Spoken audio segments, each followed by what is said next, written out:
Yeah, so as you just said, I remember when I'll face this black belt jiu-jitsu guy, and he stared at me like I am.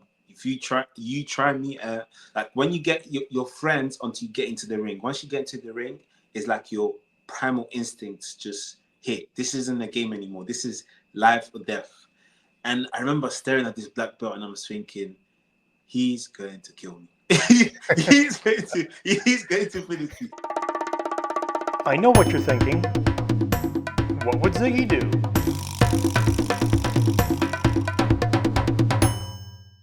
And hello, everybody, and welcome to episode 2 of the Resilient Strategies podcast.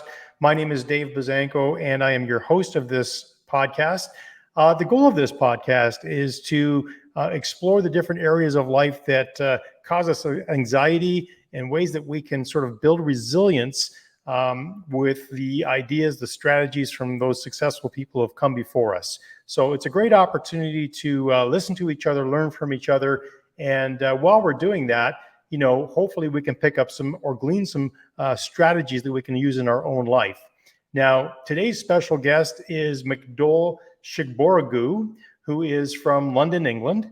And McDole, welcome to the show. Thank you, Dave.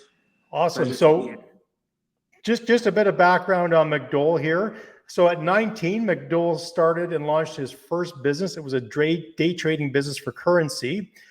He moved into the competitive sales world as a top performing lettings negotiator. So within 3 years, he advanced to branch manager in a multi-million pound market. As a sales leader, McDole consistently exceeded sales targets and earned recognition as an industry leading negotiator. So over the past 12 years, McDole has shifted his focus to build ventures centered on health, online business, and personal development. So today, McDole has dedicated his career to inspiring others to reach new levels in mindset, health, mental resilience, and financial independence. Now, what caught me when I saw mental resilience. So I thought McDole would be a great candidate for the show. So McDole, officially welcome to the show. Thank you, Dave. Thank you. An amazing introduction, honestly. Well, I was like, who's I, that guy? I try to please, right? No, That's really. good. I mean, you've got a great backstory, and I would love to hear more about it.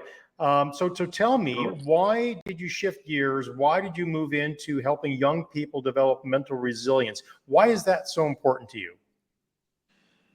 I think mental resilience for me is my driving. That's my engine. That's how I managed to sort of get all that I've achieved in my past 3 years. And I don't even think I've achieved a lot, but I think in terms of was was driving me and was I believe can drive a lot of people is understanding the power of turning every single challenge into an opportunity, being able to sort of transfer and move yourself into this space where it's not the end of the road. It's an obstacle that you can utilize to sort of push yourself to the next level.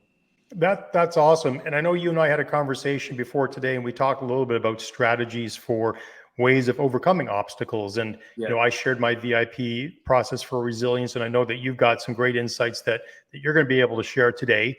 Now, the Yeah. way this podcast runs is we ask our guests the same 11 questions plus one bonus question at the end. Okay. And what I'd like to do is just jump right in. We ask two very specific questions, and then we ask sort of an open-ended theoretical question where we can really sort of hopefully um, listen to some stories, some experiences, and some strategies you've used to sort of overcome those challenges. Yeah. So the first area of resilience that I always love to talk about is personal resilience, and that's all about building the relationships up of the people who are around us, who are closest to us in our lives. Yeah. And so my first question is, what book have you most gifted to friends and why? Atomic Habits. Atomic Habits is by far the easiest book. I think it's an all-rounded strategy. The principles work in fitness. The principle work in business. The principle is just about compounding. I think that's probably the most effective thing that I've ever applied in my life specifically. So I think a lot of people ask me, okay, what do I do with my relationship? Atomic Habits. What do I do with my fitness? Atomic Habits. Compound it every day. Add some sort of, I call it this deposit. Add some income to that deposit so that at the end of the year you can look at it and be proud of what you achieved. So 100% Atomic Habits. Awesome. That is actually one of my favorite books, Atomic Yeah. Habits by James Clear. And one of the things that really struck me in Hmm. that book was about goal setting. Yeah. His vision was he used a couple of analogies. He says, if you want to become a writer, Hmm. the goal isn't to become a writer. The goal is to become the type of person who writes every day. It's Yeah. always about constant improving. If you want to run a marathon, the goal is not to run a marathon, it's to become the type of person who runs every day so Yeah. that you can then build on that identity. And that resonated with me so much because in my process for resilience, that whole, the middle section, their identity is all about who are you going to be today? Hmm. And how are you going to build on that identity? So that's a great book. I didn't know you were going to pull that one out of the weeds, but that's awesome because that is actually one of my favorite books. Yeah. No. So that's a great start. Um, so let me ask you this next question. Think about your hobbies, your the things you love to do. What Yeah. is the one thing that brings you the most joy in life and why?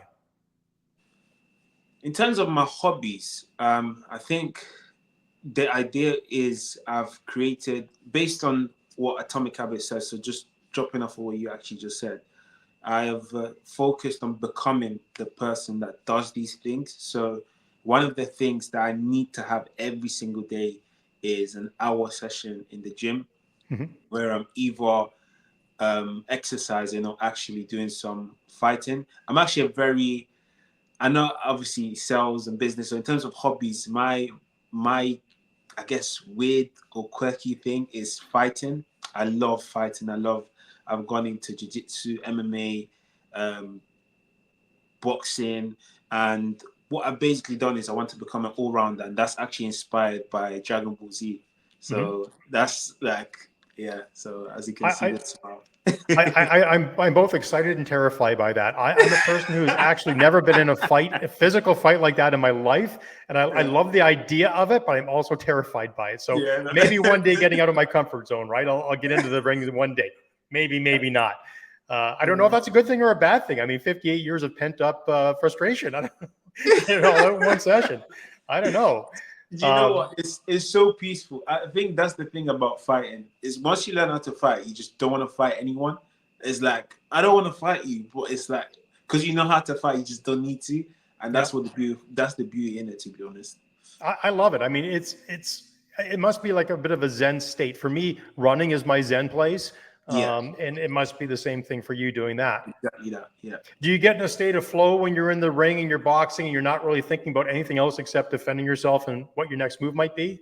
yeah. So, for instance, in jiu-jitsu, if you go in, I think when I first was practicing, I'll just go in and I'll just just use the same strategy that I use for the weights. Just go in, be angry or do whatever, and they'll just grapple me and just have me in a headlock every single time without fail. And the person that's doing it is so peaceful, and that's because they were in the state flow. So as you actually learn, that's exactly what happens. You have to get into the state flow in order to perform. So yeah, absolutely. It's like as the person comes, it's like you're reutilizing their energy to sort of drag them into a specific space. That's incredible. So again, kudos to you. That's something that terrifies me, but you enjoy it, and I love it. I think I understand the mindset behind it, which is awesome. Yeah, yeah, So let's jump into more of an open-ended question here. yeah. What's the hardest part for you? I mean, we all have friends that have come and gone in our lives. What's the Mhm. hardest part for you about managing friendships and why? I think, especially in entrepreneurship, over the past year alone, I've read like 100 plus books. I've, invested into mentorship. I've sort of gone into different spaces. I've been able to sort of do different things, get married, and it's difficult because especially growing up, there's people that I've sort of had in my life for the longest period of time.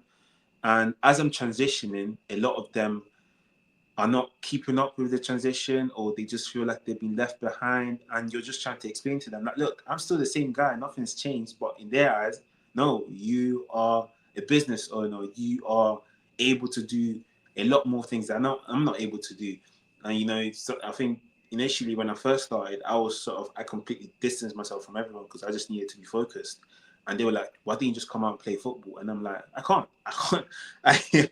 I need to build a business. And a lot of them didn't take well to it. So I think the difficult bit is, as you're developing, it's a lot. It's like, do I do this by myself, or do I just slow myself down so that everyone can catch up? And as you mature, you start to realize that it has to be, you have to go full steam ahead, because there's people that you're, in a way, you're kind of behind, if that makes sense, if you really think about it, because you realize something and you kind of need to keep up with what you're doing rather than just watching what anyone else is doing. So I think it's the sacrifice to just be alone and do it regardless. Yeah, what's interesting in you saying that is when you think about your friends, if you come from like you are, the five closest people to you, you are a Yeah, reflection of that. yeah, And if your friends that you grew up with, if they all work in a factory and don't get the idea of what an entrepreneur is, hmm, um, it's really difficult for them. They do sort of feel like they're falling behind because your lifestyle doesn't match their lifestyle, and yeah, it's hard. But one of the interesting things that I've learned as I became an Ironman triathlete, actually, is that I had to find a new circle of friends. It's not yeah, like I had to distance myself from the old friends, but my exactly. old friends were totally working in a different mindset. My Yeah, new friends believed that anything was possible, and they yeah, were my complete source of encouragement. My yeah, other friends would say things like, "Oh yeah, he'll have that out of his system in a year, and he'll come back, and he'll be a normal hmm, human being again." yeah, And that's not what I needed to hear. And I actually overheard one of my friends saying that to my wife once. And I thought to myself, is that really what people think? And that's the mm, mindset, right? Everybody, misery loves company. So if you're all used to operating a certain way, hmm, and then all of a sudden somebody breaks free of that, yeah, there's going to be some resentment, some animosity. And to your yeah, point, hmm, people don't want to get left behind. And those who don't want to get left behind, well, they'll find a way to catch up, hmm, and they'll start asking, and you'll actually become a leader to those people. You'll become their source of inspiration because now you're doing things that you were brave enough to talk about. You set a goal, you went out and you did it, and now other people are going, well, now I have somebody to look up to. If he yeah, can do it, so can I. You yeah, know, um, I used to always laugh with my kids. My daughter, who is 4 years younger than my son when they were like 10, 12, 11 years old, whatever. My daughter would always say, if Warren can do it, how hard could it be? So even though he was 4 years older than him, the mindset was, well, if he can do it, I can do it. So yeah, that's yeah, really what you're doing. You're putting yourself in a great leadership role or position to lead those people around you. So, I mean, I yeah, think that's awesome. So the big takeaway is for me, from listening to what you're saying right now, and correct me if I'm wrong, it's, the people that are around you are going to influence how you think. So it's not like you have to cut them loose completely, but you have to sort of step out of your comfort zone, find new peers, people like James Clear. Even though we don't know him personally, he has yeah, dramatically impacted our lives. He's part of my tribe of mentors, yeah, and because he's leading us, he's showing us a different way to navigate our way through life. So yeah, that's awesome. yeah, Um, I want to move into physical resilience. And we sort of touched on it a little bit with your boxing and your jujitsu and those habits. But I'm going to start off by asking this one question because I like asking this question because I'm an Ironman. If you have to think about an Ironman, which is it's a 4K swim, 180K bike, and then a 42K run, which one of those three things, if you had to do any one of them, would scare you the most and why? So um, I was looking at it and I was thinking, these people are insane. That's one This is word. this is wild. Like I I was prefer impressed. unique. Yeah, it's like what's that? So wait, you go for a swim, then you go on the bike, and then I was like, wow. So I think for me, it's definitely the swim. Um, Definitely for because I'm good at I can swim to survive, but actually swim in deep seas and then maybe you may encounter a shark here and there. Yeah, I think that's it. I felt like okay, yeah, You know what? I used to when I was doing corporate talks and I would ask that question because I like to ask that to the audience. I would say yeah, that the way that I would get out of my comfort zone or prepare to get out of my comfort zone was I would actually watch Shark Week on YouTube. I would yeah, watch as many shark videos as I can because I had to sort of face my fear and yeah, understand the beast that was scaring me. And yeah, then if I understood it well enough, I used to joke and say, well, what I've learned is that I don't have to be the fastest person in the water. I just don't have to be, I don't have to be this. I don't want to be the slowest person in the water. Yeah. And I don't want to be the hors d'oeuvre sitting on the outside. So Yeah. I did get to swim once in Cozumel in the ocean, which was a very, very interesting swim. It was pretty cool, actually. If it was actually, when you're swimming, we were swimming in a bay on the shores of Cozumel. Uh-huh. And you could see like 30 feet straight down to the bottom of the ocean. And as you're Wow. swimming, it's like, I know I'm moving forward, but Yeah. I seem to be going this way away from shore. And what was Yeah. happening was the waves were, the sea was coming into the bay and pushing out in the middle. So as you got to the middle, you had to fight even harder on the current to get back into the shore, because you realize all of a sudden, wait a minute, I'm getting swept out to sea here. Hold on. Harder, there's another gear in there somewhere that you're going to find. Trust me, because you don't want to get swept out to sea when you're doing one of those things. But yeah, the swim is always the most common one. But I got to tell you, to this day, it's a love-hate relationship with swimming. You really do get out of your comfort zone unless you were born and raised an open water endurance swimmer. And but it is like, I hate to do it, but I can't wait to do it. And I love it when I get in it, and I love it when I get out of it, because you have this feeling like you've overcome something. I can only imagine, like, when you're getting in the ring, you might have some, there might be a big nasty guy on the other side of that ring, and you might go, oh, I don't know. But then when you're done, you hold your own, you're done, you come back, go, hey, that was actually pretty cool, So I'm sure you sort of feel the same emotions, but you're not alone. Most people hate the idea of swimming. Yeah. So as you just said, I remember when I'll face this black belt jiu-jitsu guy. And he stared at me like, I am, if you try me, like when you get your friends until you get into the ring. Once you get into the ring, it's like your primal instincts just hit. This isn't a game anymore. This is life or death. And I remember staring at this black belt, and I was thinking, he's going to kill me. he's going to finish me. I can see in his eye. But as I got through it, I was like, actually, it wasn't that bad. Yes, I lost, but I managed to get, a few submissions here and there. So if I keep getting better, then I may be able to get another submission in. And I said, is that? So I was completely, as you were saying, I was like, yeah, that just sounds like when I was facing the black belt jiu-jitsu guy. Yeah. So it's amazing how we can kind of relate from our experiences in life. I'm an Ironman, you're a jiu-jitsu expert, but I mean, we all experience the same thing, just in different playing fields, right? Mm-hmm. So tell me, I know we talked about jiu-jitsu and we talked about fighting, but tell me, break it down into the actual exercises that you have to do to compete in your sport. What is your favorite exercise and why? And I mean, don't say lifting, because that's broad. What is a specific thing you like to do and why? I think for me, it's definitely push. So what I mean by push is working on my upper body. Mm-hmm. So that is shoulders, triceps, and chest. And the reason why is I actually used to have a very flat. I used to hate my triceps. Like, okay, I really, really worked on them. So every single time I get into this phase or stage where, so I split it. So I've got push, pull, chest, leg day, and whatnot. But so whenever it's push day, it's like I'm reminded of how far I've built my arms, and it's like my biggest achievement. So it's like I'm just sculpturing the one side of that was this was once a weakness and now it's a strength. mm-hmm. So it feels good because it's like it just reminds you of how far you've come. Well, that's exactly it. I like the idea of the mentality of you've turned a weakness into a strength. And the idea is, we're all investing in ourselves every day. It's just some of us are making better investments than others. And, that's how you have to look at life. I know you were involved in investing earlier in your career.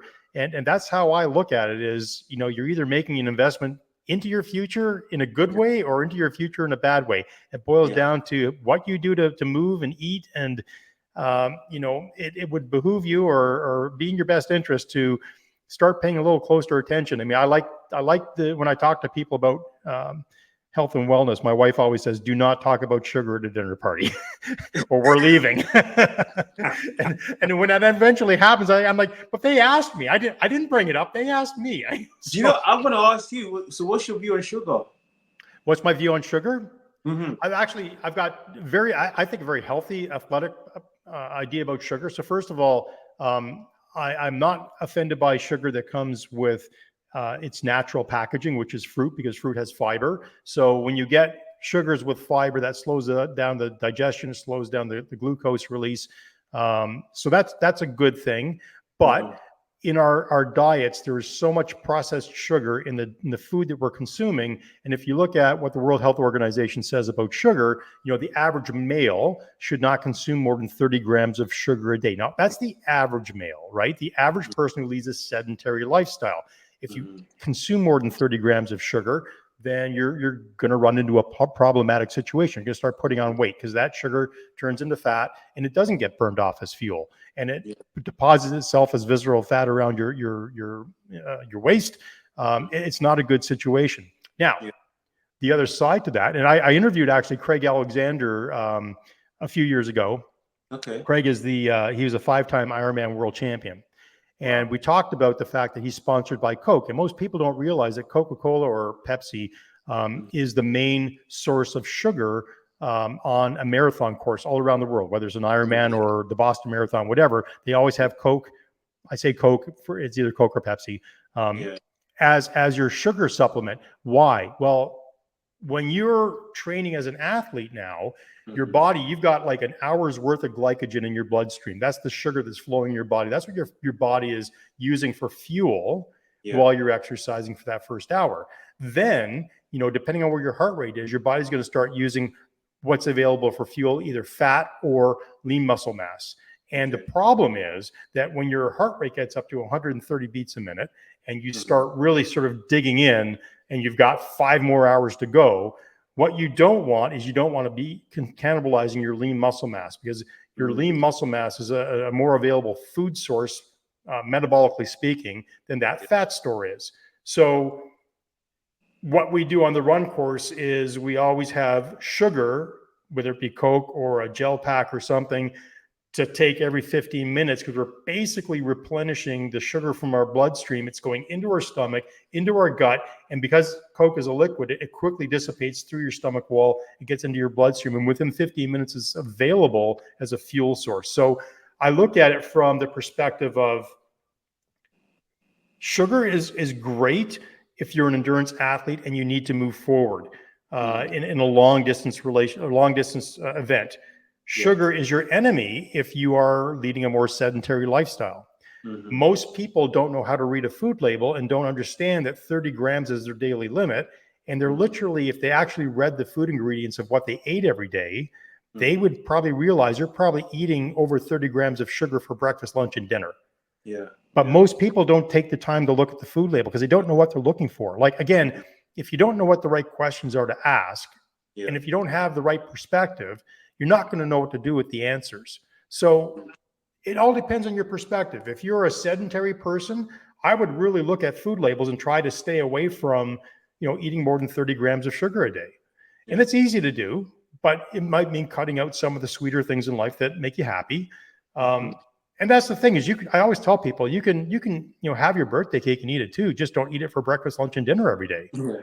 Yeah. right? Because people just don't understand how much sugar is hidden in the foods that we eat.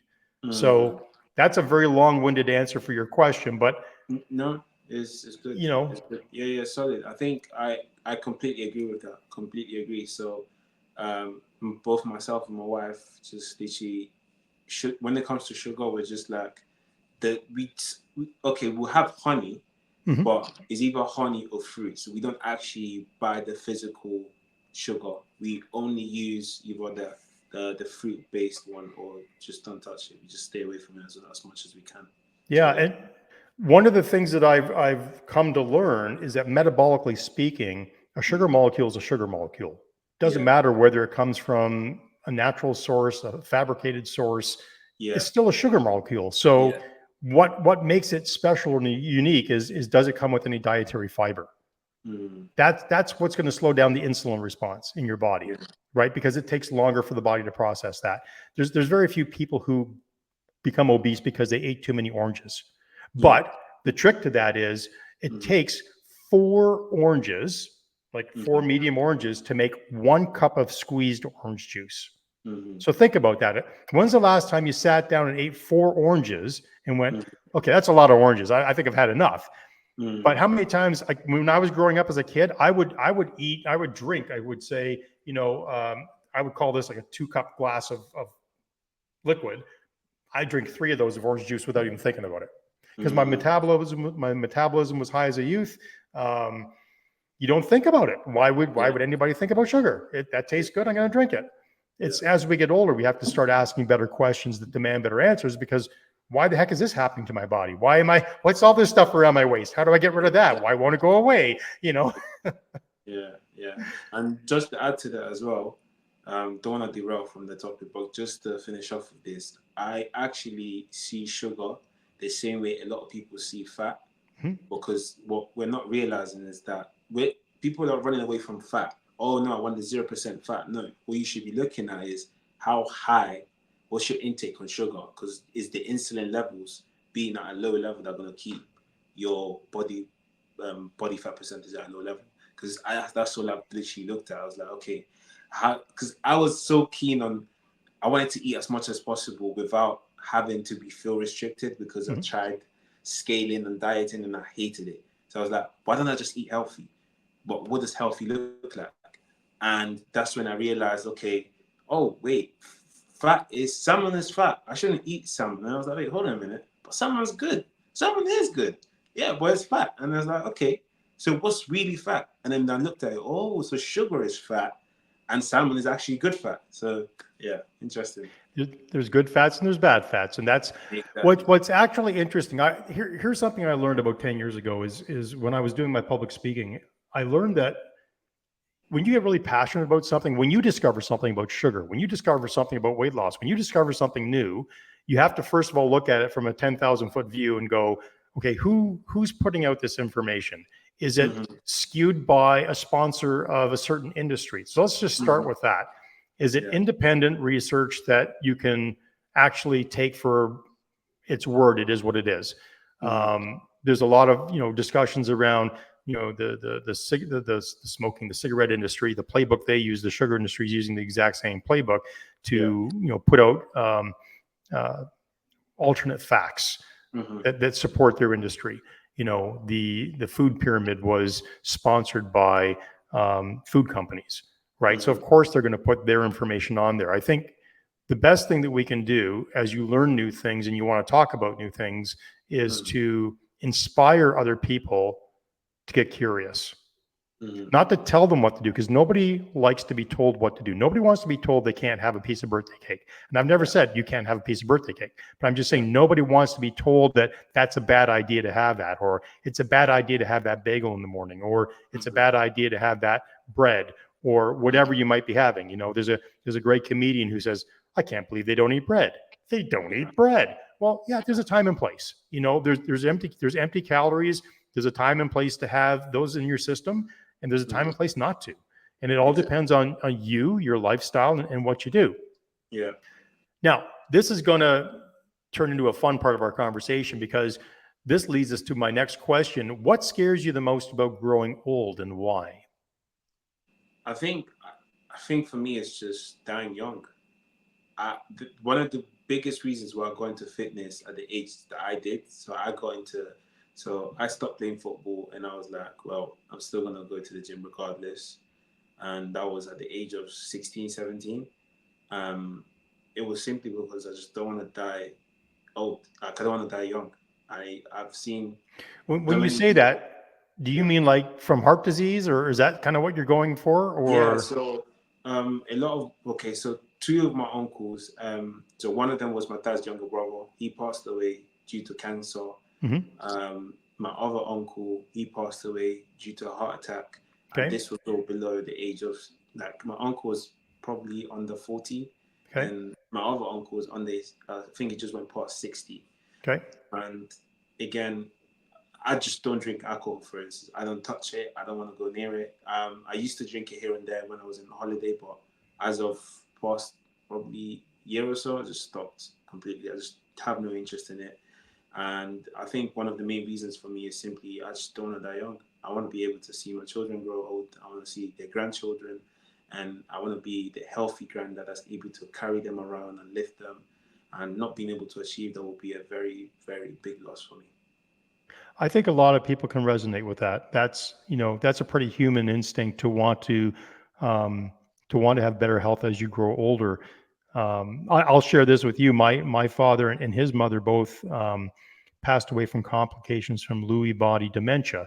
And one of the big reasons why I look at that as not a negative per se, because I couldn't have done anything about it, but Mm, I take it as a positive. I think the biggest gift my father gave me in the last 10 years of his life were that he exercised. Like, so my dad played basketball until he was 60, got this wow. disease and lived to be 72, but for 10 years in a nursing home, basically not in control of anything. His mind was mush. He couldn't speak, but he knew who we were, which was a good thing.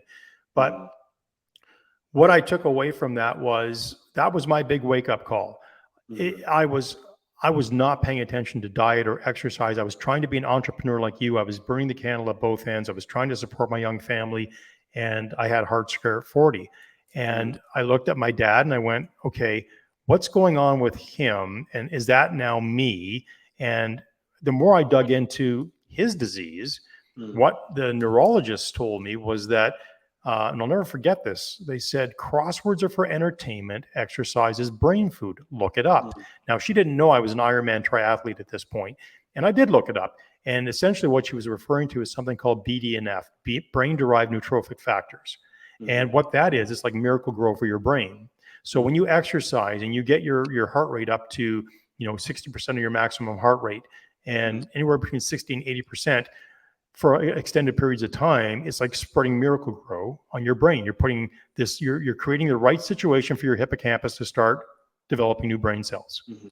right? So for Yeah. me, what scares me the most about growing old is stepping into my father's shoes and having Lewy body dementia. Now, what the newest science Mm, says is that if you already have that, it is something that you can't control. If you've been dealt that those cards, you can't control mm, that. But what you can control is your lifestyle choices. And if you do things that continuously build new brain cells, which is what BDNF does, and is directly related to what you eat and how much you exercise, if you do those yeah. things, then you're going, hopefully, your brain will keep building new brain cells throughout your entire life, and you'll Mm, outrun the disease. So that's wow. so that's what terrifies me about growing old is Mm, being locked into a shell of a body with a brain that doesn't work.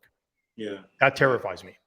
Yeah. So And I get where you're coming from because we look at the people around us, and in my family there were no people who died of heart disease at an early age, but there's a lot of people who did not enjoy their last 10 to 15 years of their life, and that's I just have said mm, no, that's not going to be me.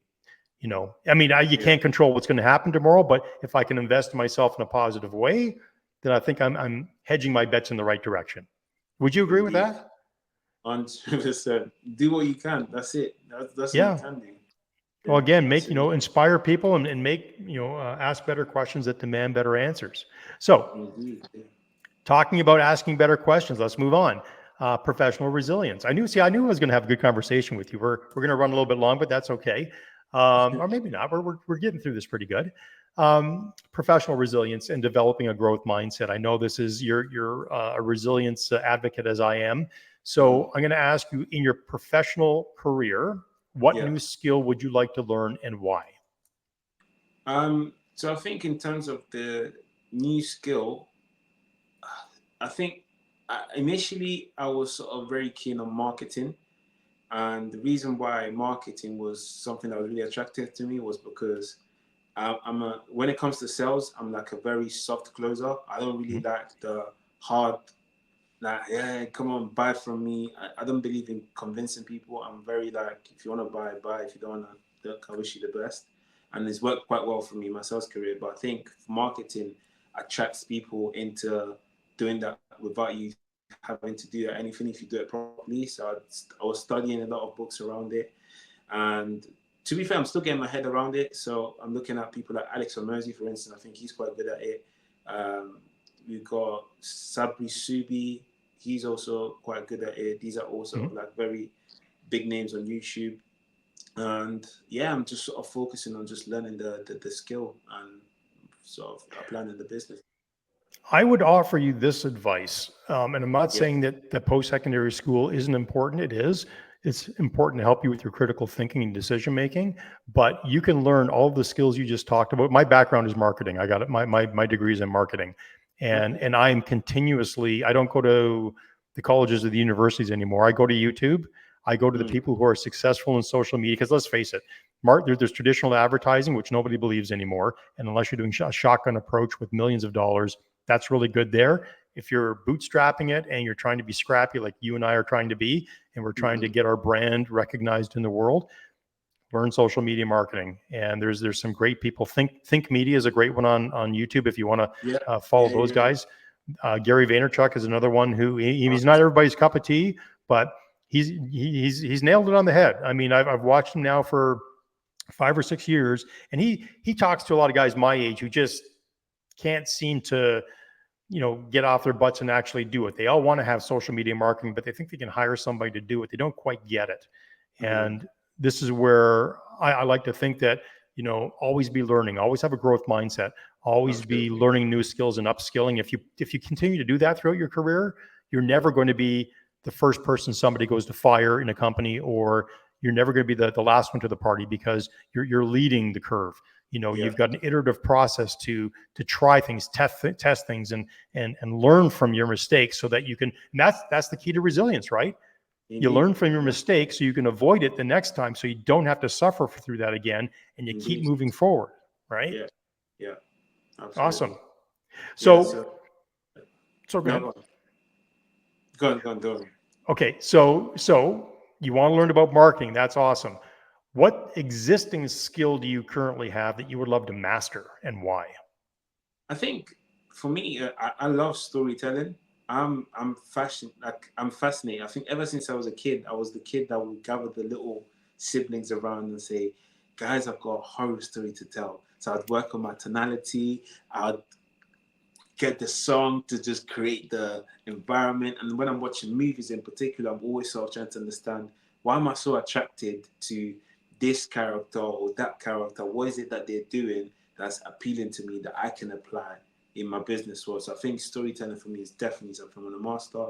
And I also add sales to it. I love sales. I think sales is just, I don't know why people bash it. I think it's such a, it's especially when it's done properly, it's such a lovely thing. I would agree with that 100%. When it's done properly, it is a very lovely thing because you're helping somebody solve a problem, which you can feel Exactly. very good about, and you know, for doing that, you should expect to be compensated. That's Yeah. just the way the world works. That's it. So, you people who work a factory job, they go to work and they expect to be compensated because they made 100 widgets that day. Well, Hmm. if you're in sales and you've helped somebody solve a problem, and you deserve to put food on your family's table too. That's just how the world works. So Yeah. if you're exceptionally good at sales, you can exponentially increase your income and your wealth. You can't necessarily do that when you're working by the hour. So I think a lot of people with a sales ability do like the idea of entrepreneurship because it's this sensation of unlimited potential, Mm. right? Yeah. I would recommend, and again, this is not coincidental, but storytelling. I've got two books on my desk, both by Carmen Gallo, The Storyteller's Secret, and 5 stars. I literally just Uh, gave this a friend of mine, 5 stars. A friend of yeah. mine, their son is one of the top sort of cryptocurrency experts around the globe. Okay. He's 31 years old. Wow. And if you remember the movie Good Will Hunting, where um, uh, why can't I think of the main character there? The main character is talking to Robin or the math teachers. He's saying, "I'm getting really tired of having to explain this to you guys," and that's the way it feels when Mitchell's talking to us. It's like, I don't have a clue what you're saying because you're so scatterbrained all over the place. I need to be Mm. able to connect the dots. So I bought him that book, 5 stars. I said, Mitchell, I know you're going around the globe to these big banking meetings and you're making presentations, but you need to craft and become a master of storytelling Mm-hmm. because being all over the place doesn't help people Yeah. understand, this whole other world that you're talking about. So Yeah. I would agree with you. Storytelling is something that you can, if you master that, and Carmen Gallo is a great place to start. Mm-hmm. It's you talked about it. You tell them the young kids, it's the hero's journey from, this is how it was, the setup. Here's the Mm. conflict or the problem they faced. Here was the big journey, and here's what they Yeah. learned at the end. It's not Yeah. complicated, but Yeah. you got to learn how to tell that story in the business context as well. Exactly. So awesome. I love that. We are two peas in a pod here today. I love this, Nicole. And that wasn't a setup. Like, by the way, folks, this is how, like, when I meet people and I say, I want to have you on my podcast, is because I know, well, sometimes having a different perspective is awesome, but Yeah. you also get a sense that you're talking to the tribe a little bit. So, Yeah. yeah, I really like that. What is the biggest regret of your career and why so far? Honestly, I think for me is giving up on my first business.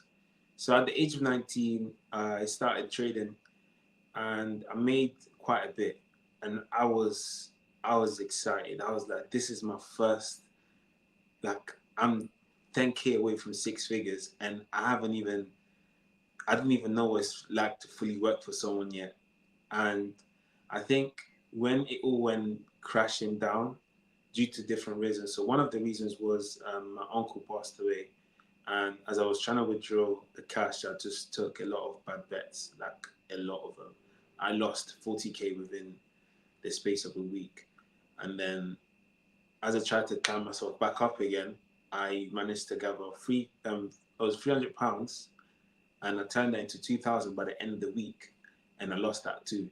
So I just took a lot of hits, and I was just like, oh man, this is too much. I can't do it. I wish I was more resilient, because I know that, again, now knowing what I know now, I know I probably wouldn't have given up, but I think I wouldn't even say I regret it, because I know I had to go through what I went through. Because if I wouldn't have never gotten into sales, and that I wouldn't have been able to become who I am today if I didn't do that. So I wouldn't say I regret it, but I definitely don't like the fact that I gave up. I feel like it doesn't sit well with me that I gave up, and that's where it's just a bit of a shoulder shake. So there's a bit of a difference between quitting and making a good business decision. I just want Yeah, to make that distinction because, yeah, you know, in business, a lot of people say resilience is all about grit and determination. And I would mm-hmm, argue that unless you're paying attention and picking your head up every now and then and looking from left to right and looking at what the metrics are saying, yeah, you can have a really bad process and mark mm-hmm, yourself right off a cliff into bankruptcy. yeah, Or you can say, you know what, I'm going to take my licks. I thought that I created a hypothesis. I think I can solve this problem by doing X. I'm going to work really hard at X. But if the metrics don't say that X is moving me forward, I need mm-hmm, to pick my head up and I need to adjust. And if I yeah, don't adjust and I go, nope, I'm going to be really stubborn about this and push my way through it. mm-hmm, If the metrics never say you're headed in the right way in the first place, that's a recipe for disaster. So, I get it, man. I've had a business failure. I've lost $300,000. It was not cool. mm-hmm. Again, Yeah, similar paths, man. I mean, it was yeah, not cool. And I've been digging out for 18 years trying to recover from, getting yourself into a very, very deep hole, right? Because I mm-hmm, didn't want to go bankrupt. mm-hmm, And what I learned through the Iron Man is what taught me. I didn't like you. I didn't have any of those skills about how to be resilient. I was yeah, just going through life on a wing and a prayer. And yeah, and things were going well, and I thought things were always going to go. They're just going to get better and better and better and better and better. And then you get mm-hmm, that sabotage moment where everything goes sideways. And unless you're paying attention, you and I talked the last time about our backstories.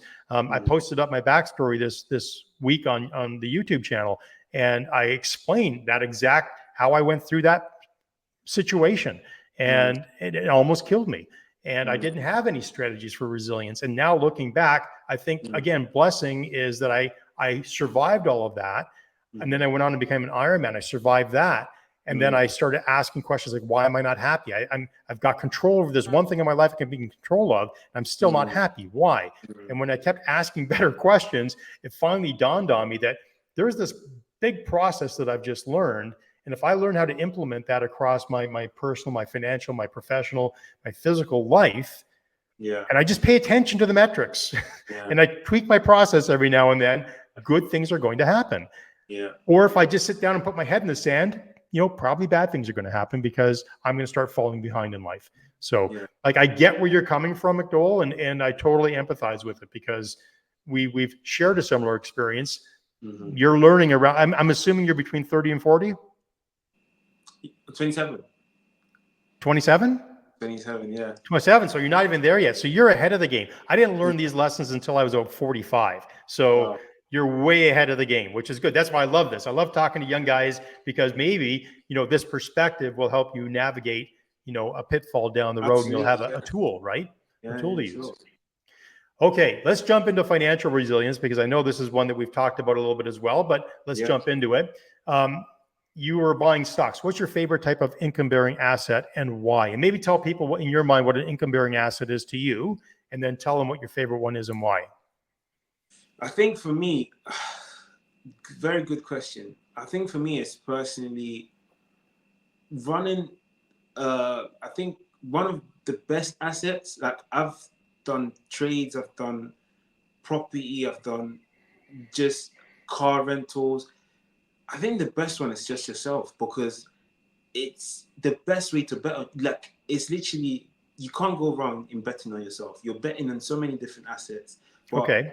the incremental benefit of you just investing in yourself time and time again. Like for instance, the amount of courses I've bought, and sometimes it's like I'm not even realizing it. But for instance, when I'm selling courses, right, it's so easy for me to sell a premium price because I've spent that on myself. So it's like, how can I not ask you to come and get some sort of knowledge from me or some sort of implementation secrets from me and not charge you anything less than what I got? Because really and truly, if I didn't charge that amount, if I wasn't charged that amount, I probably wouldn't have gotten it that way. If someone gave it to me for free, I probably wouldn't have done it.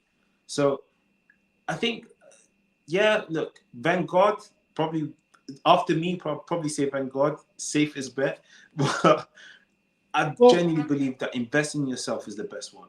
so Like, you've made a very good distinction because there's a lot of people my age who are in their yeah, 50s or maybe older who yeah, would answer that question a little bit differently because they grew up in a world where an income bearing asset was a house, yeah, a building, a yeah, stock, yeah, right? Something that you bought, you put it away, and eventually you hoped it would, provide a return. That's an income bearing asset. Your yeah, house technically isn't an income bearing asset until you sell it yeah, because it's taking money out of your pocket, not indeed, putting money into it, yeah, but it's appreciating. yeah, People of my generation, for the majority of them, don't understand what you just talked about, creating a masterclass about selling your knowledge. mm-hmm. And the new income bearing asset, actually, the largest, the newest, and the largest segment in small business around the globe is content marketing, Yeah, yeah, which is what you and I do, yeah, right? I'm creating content on YouTube right now. This mm-hmm. is a channel. I explain to people, this channel is like a boutique hotel for people Mm-hmm. who want to learn about resilience and get Mm-hmm. really unique perspectives. And Yeah, every video I put up is a new room in my hotel. It's mm-hmm. going to be there forever, so Mm-hmm. long as YouTube is around. Mm-hmm. It's going to be monetized, which means that the more people who watch it, the more Mm-hmm. revenue that I have the potential to earn. Mm-hmm. I could run a masterclass based on all the questions I get off of these shows and then sit down with 100 people in a room and have an open discussion because you and I both have speaking skills. So Yeah, we've been speakers, we've put mm-hmm. courses together, we've sold Mm-hmm. courses. This is the new economy. And I think Yeah, it's really interesting that you bring that up because there's a lot of people who aspire to create content, aspire to create a course, and mm-hmm. they'll go to the work of doing it and putting it all together and then not understanding how to market or to sell it. So Mm-hmm. back to the question about what skill would I love to master? I'd love to master social media marketing so that Mm-hmm. I can understand how to communicate with people better, solve problems, just like we're doing right now, just talking about issues and problems, getting everybody's perspective, and then coming up with really solid strategies that people can hang their hat on, Mm-hmm. right? When you get Yeah, into a room with people, because there's no better feeling than helping somebody. Like yes, there's no better feeling than that, than being able to help somebody take a step forward, especially if they were challenged by a problem. yeah, absolutely. And just to add to that, I think I always think of the return on investment and being in property. Again, when you look at the return on investment, you've got to spend to make the money, right? So you've Yep. got to invest into the rent side of things. So I'm in the UK, so you've got taxes to pay. You've got refurb. If the house doesn't work out, you've got to make sure that there's some months where you may make no profit at all because the money that you're spending after you pay the mortgage, then you have to pay for the repairs on the household. when you invest in yourself and the market is able to sort of appreciate that and sort of see that that's the value you're bringing, you can't lose. It's always going to be the same amount every single time. So it's actually the safest way to invest the most amount. That's like you said earlier. It's about asking the right questions. Yep. And I always thought to myself, how do I create something that is bulletproof, something that, regardless of what, doesn't depreciate or just carries on improving and carries on sort of bringing in the right amount of the info. And that's myself. It's like, I was That's like, awesome. wow. Yeah. I So, love the confidence. I love the enthusiasm. I love the confidence. That's, yeah. I wished more people felt that way. I know that's Mm, not reality, but hopefully by, watching shows like this, people will become inspired to maybe follow in our footsteps and take a few risks 100%. and invest in themselves. Speaking of investing, quick question. What's the last thing that you spent $100 on that you paid somebody else to do for you, and why? So this is actually from after buying Don Mattel's book, Mhm. Buy Back Your Time. I realized that I was spending a lot of time doing small admin stuff. So my business partners, we wanted to create like a small apps landing page just to create like a magnet lead. And I was just like, yeah, do you want to take over it? Yeah, yeah, I'll take over it. That's fine. And I just went on Fiverr and I said, hey, guy, how much is it going to cost to get the website off and running? He was like, yeah, it's going to cost 80 quid. I was like, cool, let's do it. And then that was it. So I just hired someone else to do the work just so that I could invest that same time into like a high impact. And Um, and we both know Dan Martell, and Dan has often said, I think Uptick or Upwork, I think is his go-to yeah, for inexpensive labor, if you will, for yeah. administrative tasks. So that's a little tip for anybody who wants to go down that road. Um, Last question is one that is widely debated, but when do you think it's appropriate and the right time to introduce financial learning and financial accountability to kids, and why? I think I've got a very big age gap between my siblings and myself. So my youngest sister, she's 13 years old. And then my younger brother is like 16. Now, to answer the question, I believe the best time to get them into financial literacy is as soon as they and as soon as a coin enters their pocket. I think it's just like, if you want to learn how to watch the TV, you got to read the manual. If you want to learn how to read a book, you've got to learn how to read. If you want to learn how to walk, you got to watch someone walk. So if you want to learn how to manage money, you got to learn how the money system works. So I think as soon as possible. I Yeah, do think you think it's something that they should be teaching in school, or is it something that should be taught at home? I think it's something that, this is the thing. Again, due to, I understand how the system works, so I think it's unfair for me to expect the system to teach it. But if politicians were honest, I think, yeah, it should. Put it this way: if I believe I am, as an entrepreneur, I've come to understand that the government isn't come to save me. I don't think they ever will. They're not in the business of saving people. So I think my situation is, I've kind of removed all sort of expectations from that. But at the same time, if there was like a new leaf or sort of intention of changing the leaf, then it should be probably that should be prioritized over maths. I'm 27 years old. I have still haven't used the pie chart or squared or cube. I mean, you can just use a calculator for half of the things they're teaching you. But when it comes to financial literacy, I spent years trying to get my head around it. So I wish I learned that in school, 100%. So should it be taught in school? I think it's an embarrassment that it isn't, but there's so many reasons as to why that is the case. Yeah, I think talking about futuristic jobs, theoretical jobs like content creating, that sort of thing has no place in school at the younger levels, because schools are designed today to create factory workers and take creativity out of people so that they can take orders well. So Exactly. schools aren't exactly set up for kids' success, and for those of us who've sort of thrived and gotten out of that system, Yeah. good things usually do come our way. But I do believe that there's a certain amount of financial, like household finances. There's absolutely no reason why our math teachers shouldn't be teaching our kids about household finances. There's no excuse Absolutely. for it, and yet Yes. no country does it. And how much anxiety, and this is going to lead me to my last question.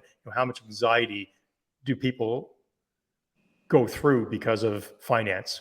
So let's jump into this last question. What's your approach to dealing with difficult situations that cause anxiety, adversity, and setbacks in life? Do you have an approach, a go-to, and how do you sort of deal with that head on? And what's your strategies? Yeah. So I'll give you an example. I do this thing where I just it's weird. It's like my own. It just works, right? So no judgment. So as I get the bad news. I sit down and I just think to myself, okay, this will pass, and this is part of your story. And then I repeat, this is part of your story. Mhm. Isn't that exciting? And I start laughing. I think you and I both talked about at one point, maybe my sense of humor isn't what it should be to be able to follow along. Yeah, Um, but yeah, I mean, I agree 100%. I wish I could look at things with more of a humorous tone, but this too shall pass is something that's important for us to remember. Every moment is just a moment in time, just like fitness, well-being, health. All those things are just moments in time. They will exactly. pass. You know, Yeah, and what's on the other side of that is what you've learned and yeah. how you can move forward appropriately. Well, listen, McDowell, I really want to thank you for spending the time today. Thank you. This has been a great interview. I hope the people who stuck around for the whole interview enjoyed what they heard today.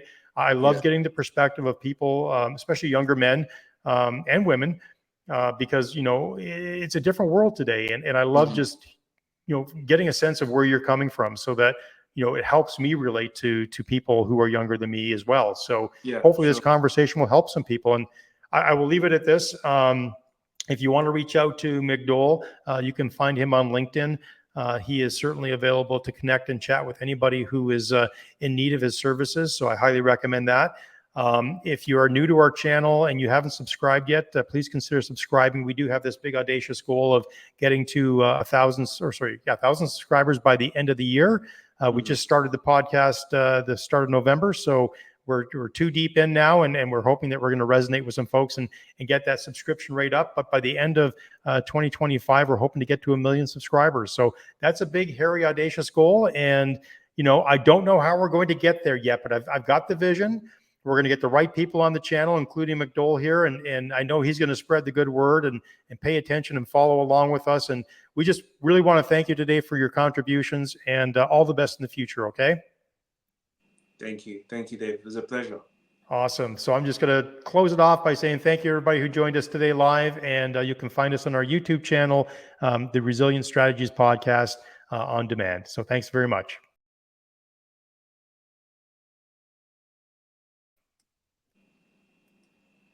Okay. Hold on.